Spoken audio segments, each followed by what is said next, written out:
The idea is that from these mentorship sessions, there is no fee. I'm not charging anything. Just trying to help people to land a job in the field of tech or cybersecurity, whichever it is. And I've been doing it on many forums for the past 15, 16 years and helping out people. And now this is just again the market and the layoffs are happening. So I'm just trying help people guide in the right directions. John, yeah, let me know how can I help you, what questions do you have, and we go from there. Absolutely. I appreciate you actually taking the time and actually being a mentor in this industry. I think overall the industry needs more people similar to you. And yeah, right now, let me just go back. I think about slightly maybe 2 years, maybe even a year before the pandemic happened. So me and my friend, who's currently my colleague, and he's the one that actually got me into this company and his current department, we decided we were kind of interested in cybersecurity, and I probably should have pursued it more religiously back then. But I got my security plus, and then the pandemic happened.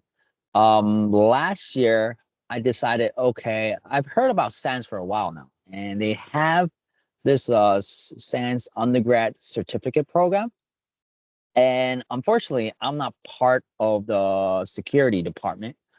So that means that I had to actually go in and sort of like do an income share program, meaning that it's actually 4 certificates. So if I finish this overall, I would actually have to pay through income share. Meaning, when I land that cyber position, would actually take, I guess, 8% of my future earnings in order to pay it off. So right now, I actually obtained two of the 4 certifications, but since it's kind of hard to study on the weekends with this, there's outages happening and the weekend work, unfortunately, all of a sudden, I have to actually go into work tomorrow. So and there's projects like that that's ongoing. It's kind of hard for me to continue, and I think overall, the other 2 certifications that they offer is not where I want to be in security. So talking to people, doing my research, reading what people have been through, and actually talking to another security guy. He's a tester in my company. I've decided that I think overall 3 niches would actually interest me at the moment.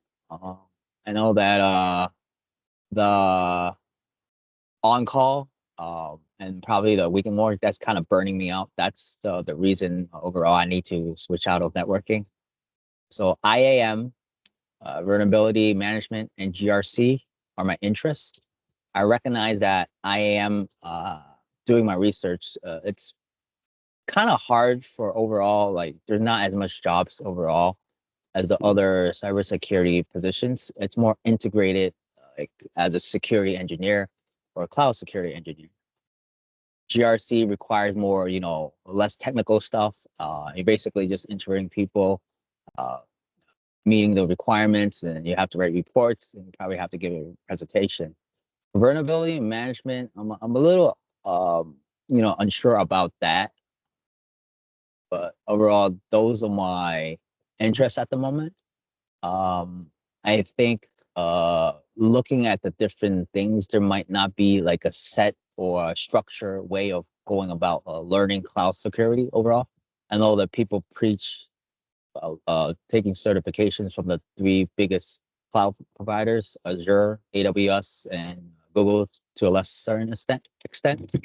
Um, so there's my interests. There's my, I guess, kind of unsureness at the moment. So, what is your recommendations or advice overall? And is this a good, you know, field to go into, especially that we have the backdrop of the economy being bad. There's a lot of layoffs, and overall, people just want to be in cybersecurity. I guess it's the lure of, like, being able to work remotely, high paying job, things of that nature. So Yeah. there's my spiel. So yeah, before I get into that, and yeah, we can spend good time, and more than happy to help walk you through. So for me, and also for the sake of the audience, what two certification you got certified from Sense? Yep.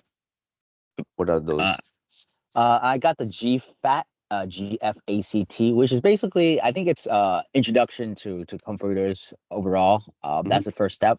Okay. So it's sort of like, I would say it's a higher level, A plus, and the GSET, Hmm. GSEC. That's Hmm. security plus on steroids. Okay. So it used to be a really popular cert, and I guess that was the meaningful requirement. But I see more and more um, companies are wanting the GCIH, which is the incident handler certification. Okay. So yeah. And so, what are the two ones you mentioned you don't feel they are not aligned? What are those two? You have it available.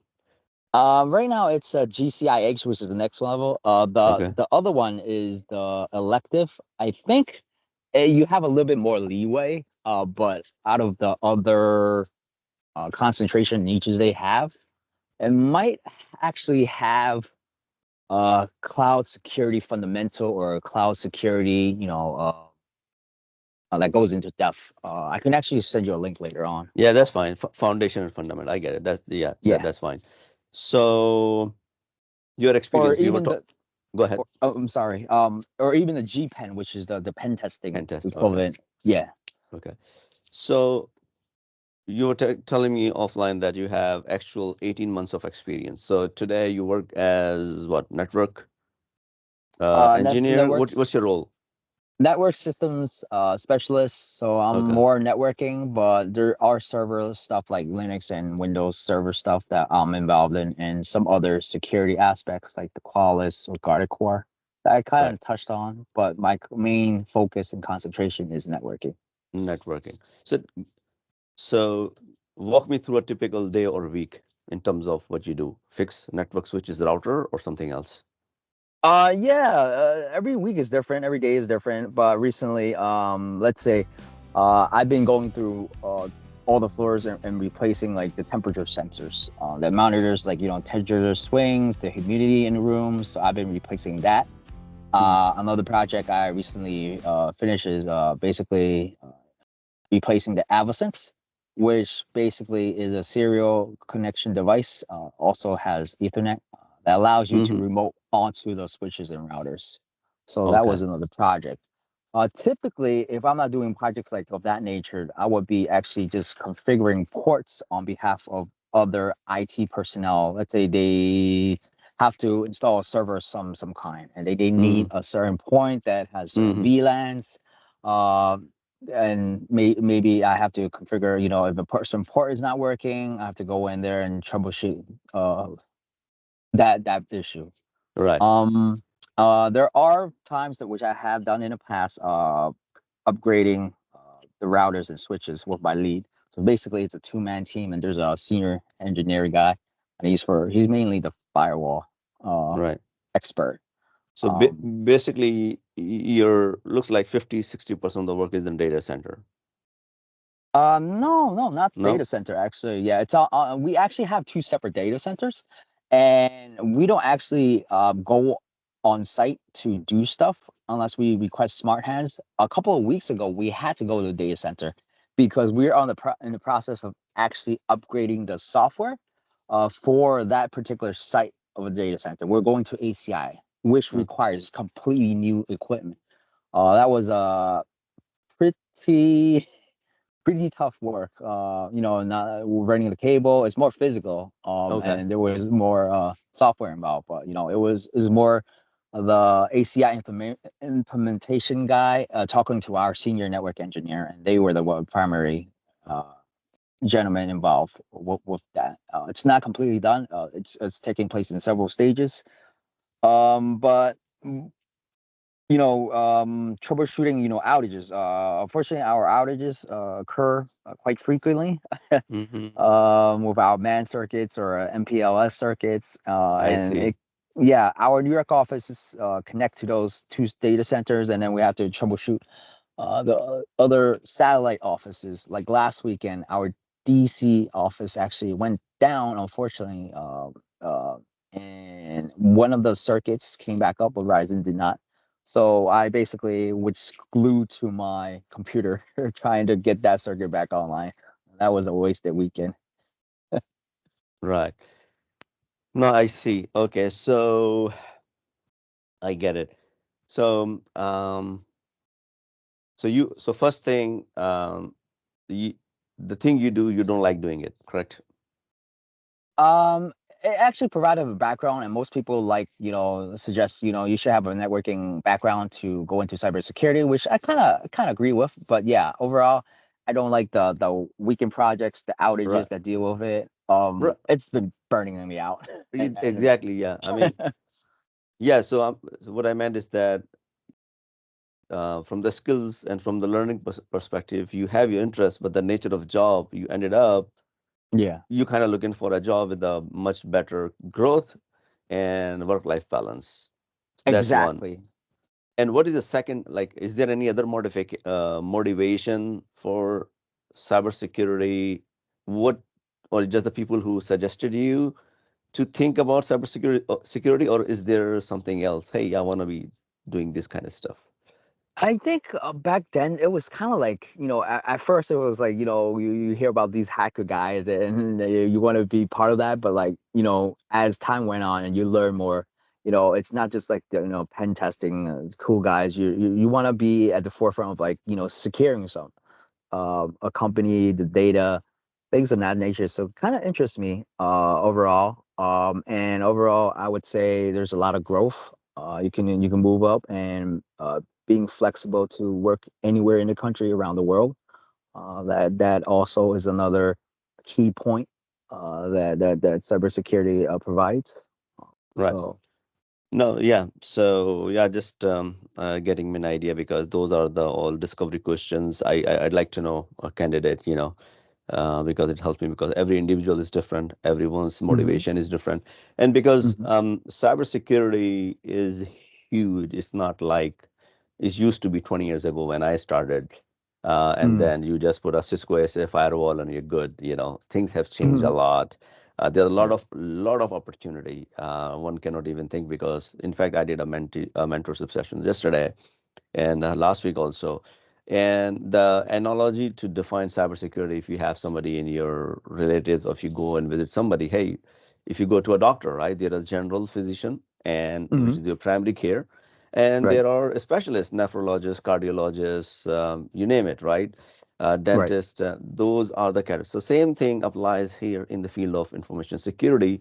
And I like the fact that in 18 months and all that, you have you're not all the candidates know all about IAM and GRC vulnerability. So you did a good research on that, and definitely I'll be focusing more on that. So if you think and if you do more research, these are the actual niche. People get hired as an IAM architect. People get hired who run the vulnerability management program in a large organization. This is what they just do across the enterprise. Mm. And these are the people who have just GRC, and GRC also changing, and that's one of my specialty these days. It's not a typical GRC, which I'll focus on that, but this is more of a technical. So there are also when you go and tell people some GRC, they just think it's a paperwork or checklist. It's not. It is there, but there is some more additional things evolved in the last 3 4 years, which never Mm. existed before. So Mm. when I preach, when I talk to the people for 2016 on record, I believe there may be some YouTube video or blog post I posted. I've been very vocal about identity security, and cloud security. Now Mm. people see that after 7 years. Back in 2011, I did a first cloud project for Microsoft, and even I was at Microsoft TechEd in Florida, and I was with Microsoft product team and all those people, and there were some folks like attendees, and they were like, how we gonna lose the job with Microsoft and blah blah blah. Guess what?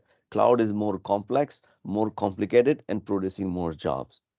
So Mm. the only thing. constant we say in IT, if you really are serious about it, is change. You have to adapt. You have to learn. Even myself, if I stop learning, I'll be out of market in 6 months, a year, honestly speaking.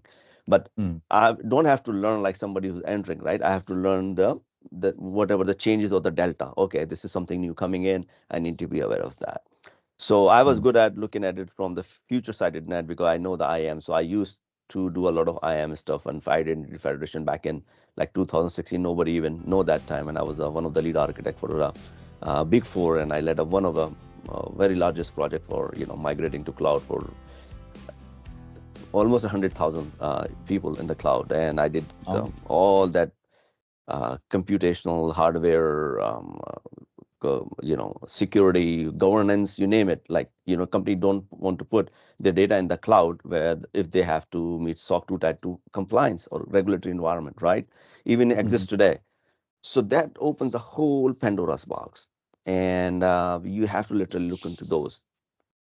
So that's how somebody, that's what I'm saying. This is where the rules and niche are there. So again, I know where you're coming from. If you're talented, if you have fire and desire, if you think, I'm not that person, because everybody knows what they're good at and things they like it, they don't like. Honestly speaking, I have spent in earlier days in my life, I used to work for a small software company outside US before, and I ended up spending 36 hours in a data center.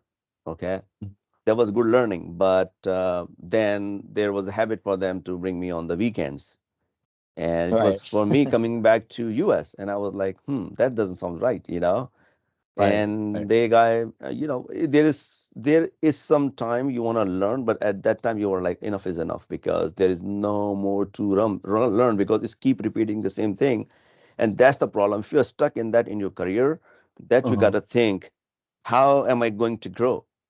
Is right. these skills are really helping me to grow or not? So that's why the things one has to understand.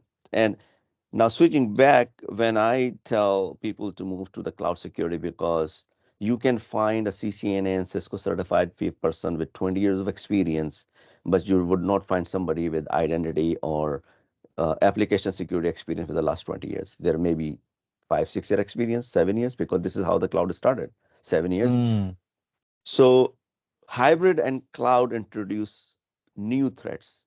Threat landscape has changed. If right, you're on a data center, your threat perimeter defense is firewall. As soon as you're hybrid or in the cloud, your perimeter defense is identity. And right. identity is the whole Pandora's box, like B2B, B2C, Federation, OAuth, you name it. Like and there are so many major providers like Azure, Ping, Okta. I don't know. There are even some more other, like 4 or 5, leaders.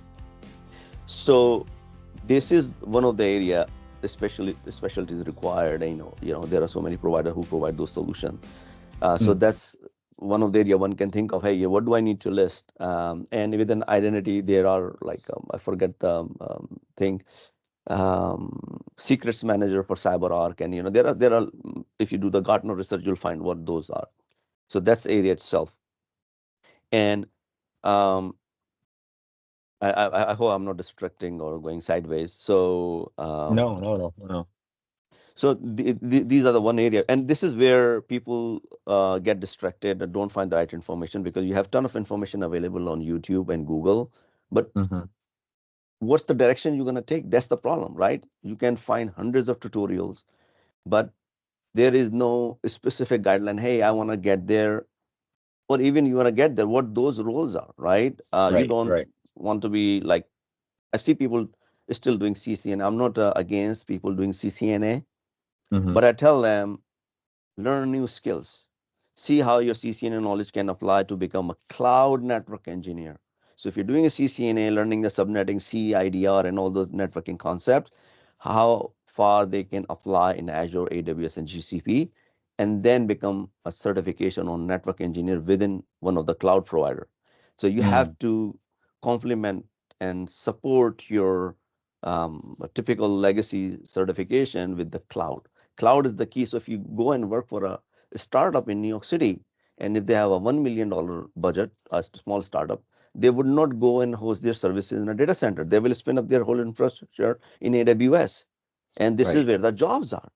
They will spin up their startup in Azure. and they need people with Microsoft 365 and Azure experience, right? Mm-hmm. They don't need people with Cisco router and switches. Jobs are diminished. Pretty much 90% of jobs are gone because Microsoft, Google, and all these large cloud service provider, they have taken care of that. And for them, for you to work on those they already have experienced people from the market for the last 20 years, right? Mm-hmm. So Right. you Right. so you ain't gonna get those jobs. So what are the new skills? Target on those new skills. And what are the new skills, as you just said? And two or three domains you just talked about. There are even three, four more. So this is where people have to concentrate and develop skills accordingly to get paid very well, work-life balance, and career growth. Right. Precisely.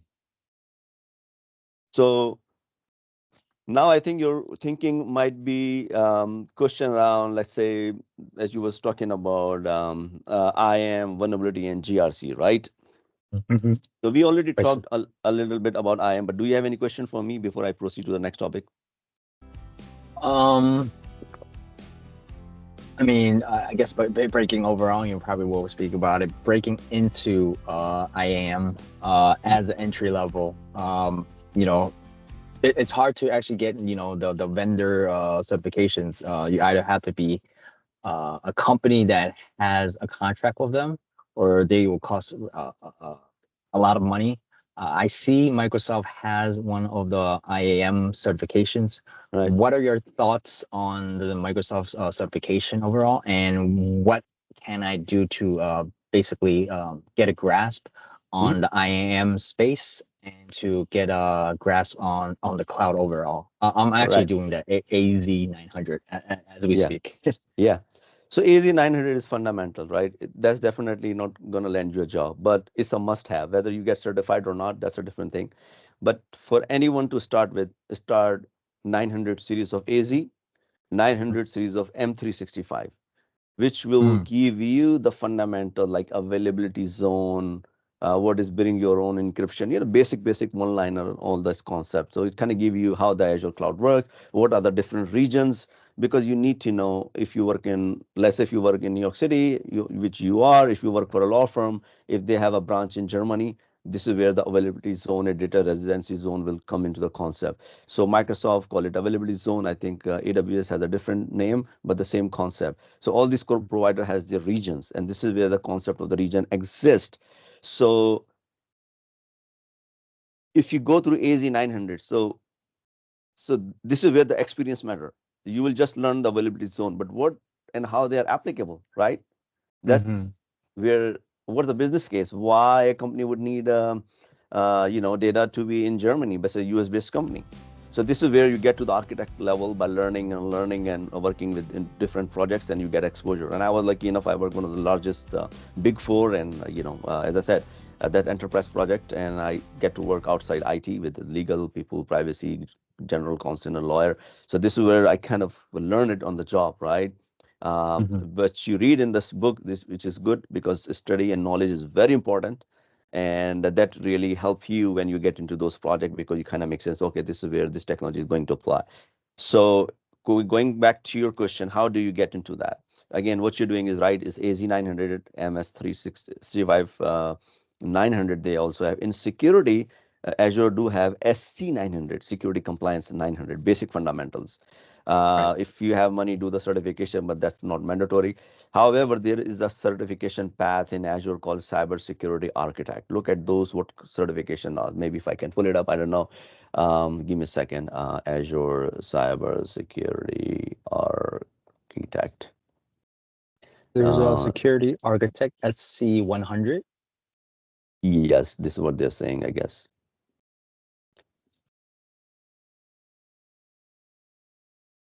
Yep. So SC 100, I'm showing my screen. So if you talk about, they have identity and access management, right?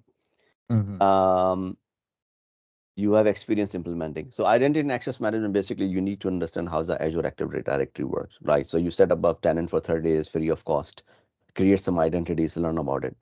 That tenant expires, sign up another with another email ID. There you go. You have another lab. You know what I mean? You can literally Mm, create 3 labs every month with a different identity. So you learn identity and access management and the concepts around that and details available in this course.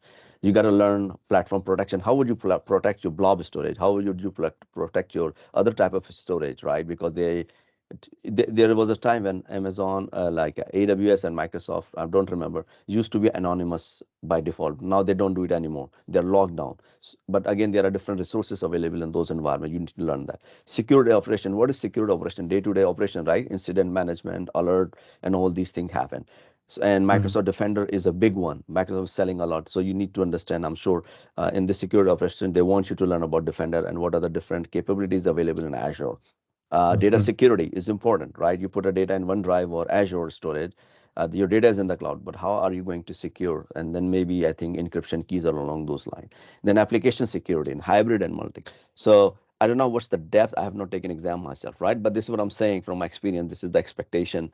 And you will design solution for GRC and secure operation and secure posture management. So when you go and look into the whether AWS and Microsoft or GCP, GRC, they have the template available. Like what do you need to comply with? SOC 2 Type 2 or High Trust or whichever the frameworks like NIST, for example. So Hmm. this is where the GRC concept comes in. Security operation, Microsoft has a product called security incident like a SIEM, Azure Sentinel, which I think I sent you the my one of my tutorial, right? So this is the SIEM is covered for security operations. And it works very well with Microsoft 365. It ingests the data, but it also supports Palo Alto, Fortinet, third-party data ingestion in that. So if you look at you have to plan your career because there's a lot of stuff to digest, right? Maybe Right. I'm overwhelming you, but that's what it is, right? So you have to plan 6 months, 12 months, 18 months. Hey, these are the portion I want to cover and learn about. I'm at the job, but I'm very clear I'm going to be doing it. And then depends on your learning pace. Where do you see yourself in the next? I would say don't monitor yourself a month, maybe at least 3 months progress wise, and you'll get a feeling that I'm good at and I can apply for the job and I can handle these things, right? Hmm. Because you work on those, you remotely manage, as you were telling me, like devices and data. That should not be a brainer for you. You will be easy with that. Network is already there. You know the infrastructure. You know what I'm saying? But you will have Hmm. to grasp on some of the cloud related stuff. And this is where identity and access management. If you go my YouTube, I have a Microsoft 365 tutorial for 4 hours where I literally explain how to implement multi-factor authentication, how to implement anti-spam, how to implement anti-phishing in Microsoft 365. So you can literally set up your 365 30 days enterprise level license, which costs 35, but for you, 30 days is free. Just put the card and get it expired on 28th, sign up a new one, right? This is how I learned it back in Mm. days. I never paid Mm. any of those money and I learned it. And I was when I was MVP for Microsoft, I got all this Right. free access, right? So if Uh, you want all free access, whatever you do it, document it, put video, write a blog, you will be an MVP. Somebody will nominate you. That he's been putting this stuff in the community for the last 6 months, 8 months, and you get free access. That's ah. another way giving back to the community, and you get 10 plus thousands of software free of cost from Microsoft. So Ah. people don't know all that stuff, right? Right. Right. And Right. and that's you just pay for the certification. So you plan your budget for this year. Hey, I want to spend $600-800 on my certification. I want to be certified because if you go for Microsoft Architect for this, there will be some prerequisites, one or two certification, I believe, $150 each. So for $500, you can be an architect. But when you apply for the job and all that, you got a hands-on. So this is where you do the labs, and nobody offers these labs. I'm telling you, no try hack me or whatever. They have a traditional pen test lab. Right. Okay, how far can you go in a career depending, pen test, I mean, maybe somebody can argue, I don't want to go because there's all type of rules. But as I said, I had been very successful getting in the cloud and cloud security and governance. And that's why I tell people something worked for me over and over again. This is a niche, and cloud is evolving every time, is a change. So whenever there is a change, if Hmm. you are that person who like to adapt and learn, you will Hmm. always be growing. It's like a business. Take an example of a business in your city, in New York City, for example. Some Right. businesses are doing good, some are not on the same street. Why? There must be something. So we, like I can say, we are New Yorker, right? So if you start going back, look at how Dunkin' Donuts started. They started with donuts, right? Right. They used to sell donuts 20 years ago, right? And Right. coffee. Now they sell smoothie, right? Right. They Yep. sell egg and cheese, Yep. croissant. Yep. They have variety of drinks, like not the cold drinks, like cold coffee. Right. These things didn't exist in their menu 20 years, 10 years ago. Even some item they Exactly. added last year. Why? Right. They understand the market. So even for a business to survive, they have You to have be to adapt. innovative, right? Yeah. Adapt. Adapt. So same thing in IT. I mean, if I have to survive and making good money and good life work balance, I have to learn the new skills. Yeah. But the frequency and the learning, you would not be required. What you would have to do it like early in the stage, like Dunkin' Donuts, when they start first time business, they have to do all the scratch. Now you're doing the add-ons for you. So for a person like you will be at the point where you'll have to just learn some of the add-ons. Hey, there is something new. Okay, just learn it because you already have a lot Mm. of experience and all this. You're not starting from a scratch. So that's kind of, I tell people these are the areas you can get to. Even in the vulnerability scanning and management, that's traditional cybersecurity role exists ever. So every cybersecurity guy you'll see, they have some Qualys and Rapid7 experience. They run the scan. In small companies, they do manually. In a larger organization, It's automated. yeah, automated. Yeah, you're right. Rapid7 and Qualys, they run the reports. They have the indicators with the risk, patch those. So that's the typical vulnerability scan. I'm not a big fan of that. But again, I've seen people running the whole program. And this gives you the more visibility if you work in a CISO organization and you want to work very close, because vulnerabilities get exposed, companies get hacked, right? Right. It Right. comes with a lot of responsibility. And I've seen small companies, I've seen large, how they work it, where they have hundreds and thousands of nodes in a vulnerability scan. So there are one team running multiple teams. There are a lot of areas there. There are also some team work on the engineering side of it, some of on the operations side where they have to go, and there are different teams who has to fix those vulnerabilities. A whole huge program. So Mm. that's another area where, again, you can take your path to learn about those products and all that. So it's individuals' interest. And GRC basically, if you are one of those guys, let's say, want to go into GRC, you say, GRC is easy, but if you really want to be successful in the GRC, I can give an example. The difference between a typical GRC and auditor, because people think of GRC as a check mark. Hey, do I have a strong authentication or not, right? Mm-hmm. Developer, somebody, we have it, an auditor will sign it or they have it. Okay, what do you use for that? They will say, okay, we use Cisco Duo or we use Okta, for example, or Ping Identity, Mm-hmm. for example, or Microsoft Azure. In GRC, if you really want to be successful, then their role is not there, but they tie into GRC is called assurance, because then you as an SME, because you are not that person who asks, you go and validate. Show me how did you implement MFA in Microsoft Azure. Mm-hmm. So then you are the person who has to make sure that the way and how it is implemented is really working or not. You know what I mean? What I mean? You pull the Mm-hmm. actual Active Directory, you'll see MFA enabled or not enabled. If enabled, then that's fine. And what's the authentication mechanism within the enablement of that? Is it an auth, is it a Microsoft Authenticator app, or maybe it's a third-party Duo, or it's a text message, it's a phone call. So there are options you can see in the portal itself. So that kind of a knowledge, if you have one or two solid cases like that, put in your resume, speak to the in an interview. I mean, I don't Mm-hmm. see a reason why not. They will be like, okay, this person knows what he's talking about. Gotcha. Gotcha. Is there a need for to learn like some AWS in addition to learning the Microsoft environment? Yeah, If the answer is yes. But you have to start small. You have to start from one at a time. Okay. Mm-hmm. So let's say you spend some time, 2 months in Azure.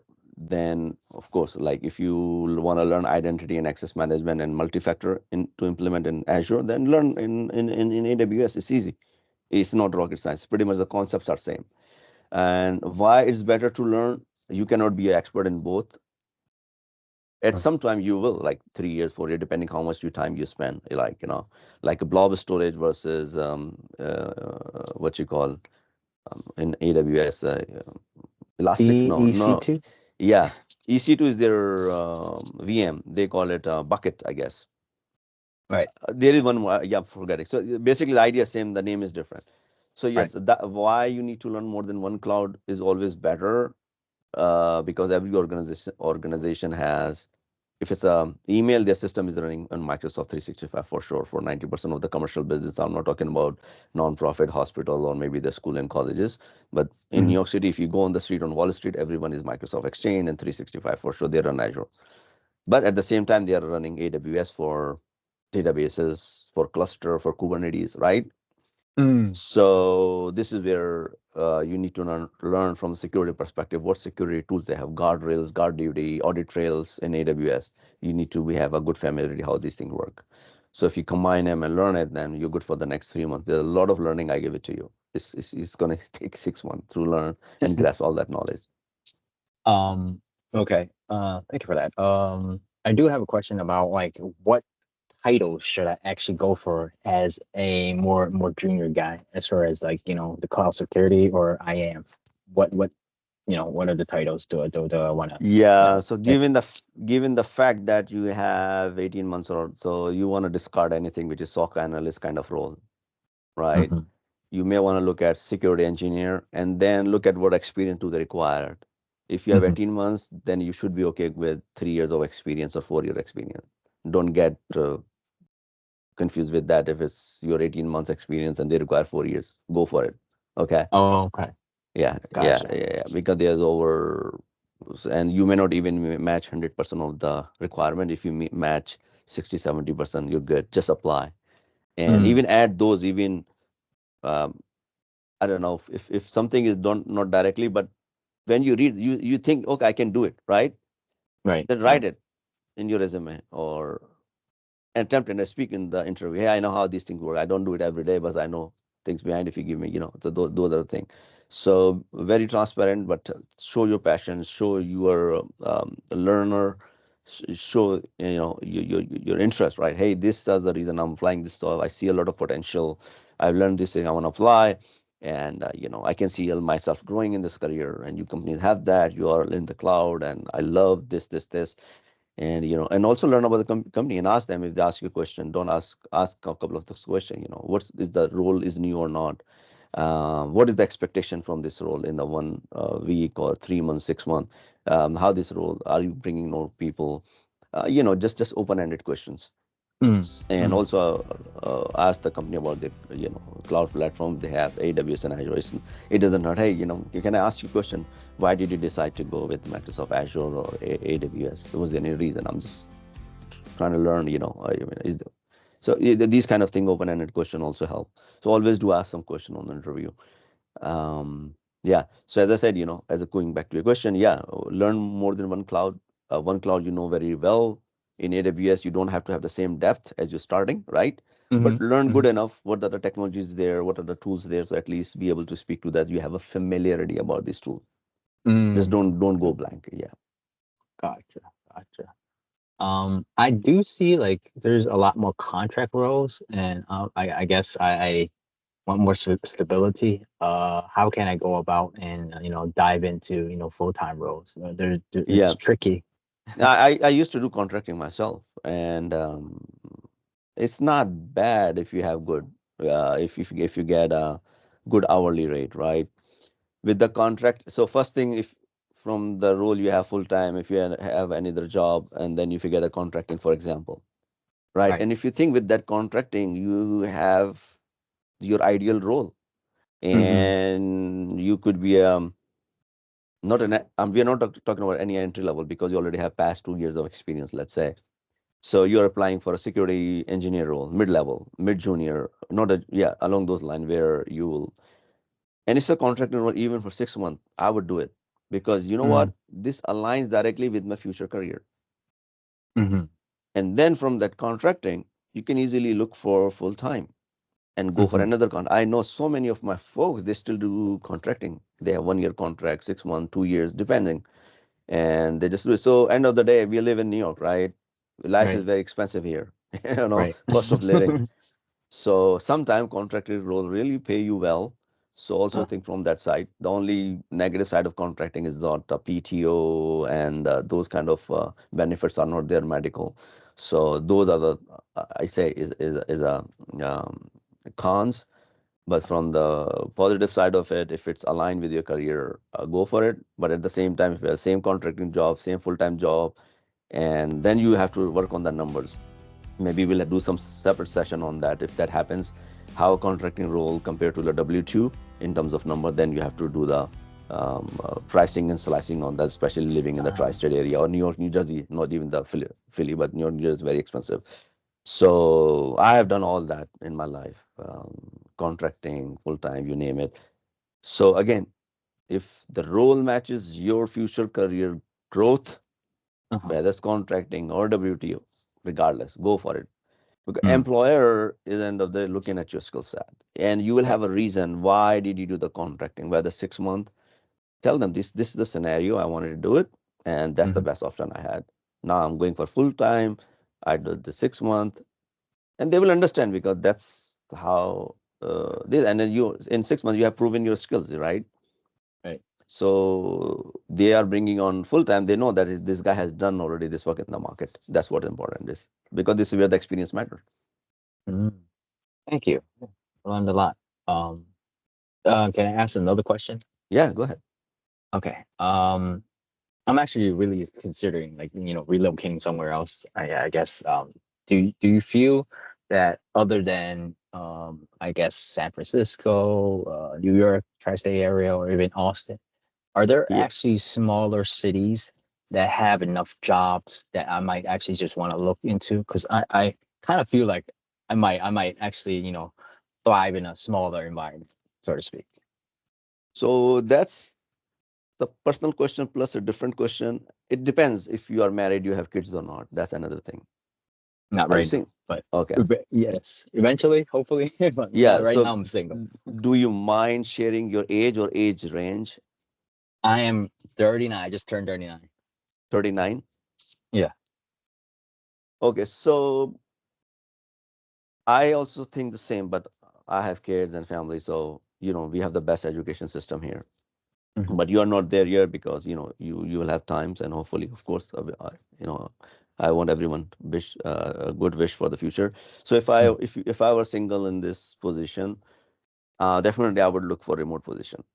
And definitely New York, New Jersey is very expensive. The reason I'm here because of the schooling and and everything it brings, right? Once you live here, then you know the value of but if you have the option, so look for remote jobs.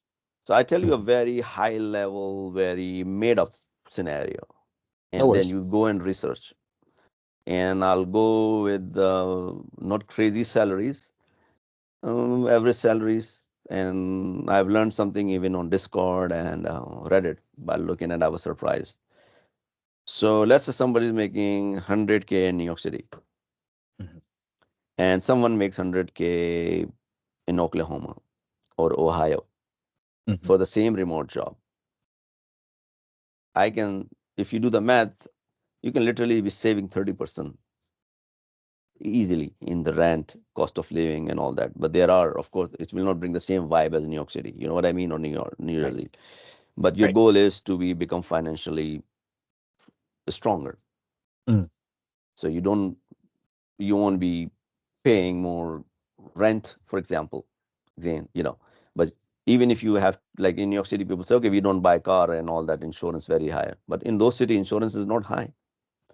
And car you need is just for commute to work and all the groceries and everything, right? So Right. again, have a smaller car with a good, so those are the things you have to do. If there is a remote job available, pick your three, because remote jobs are remote jobs regardless, in which city they have more jobs or not. That happens to the physical job.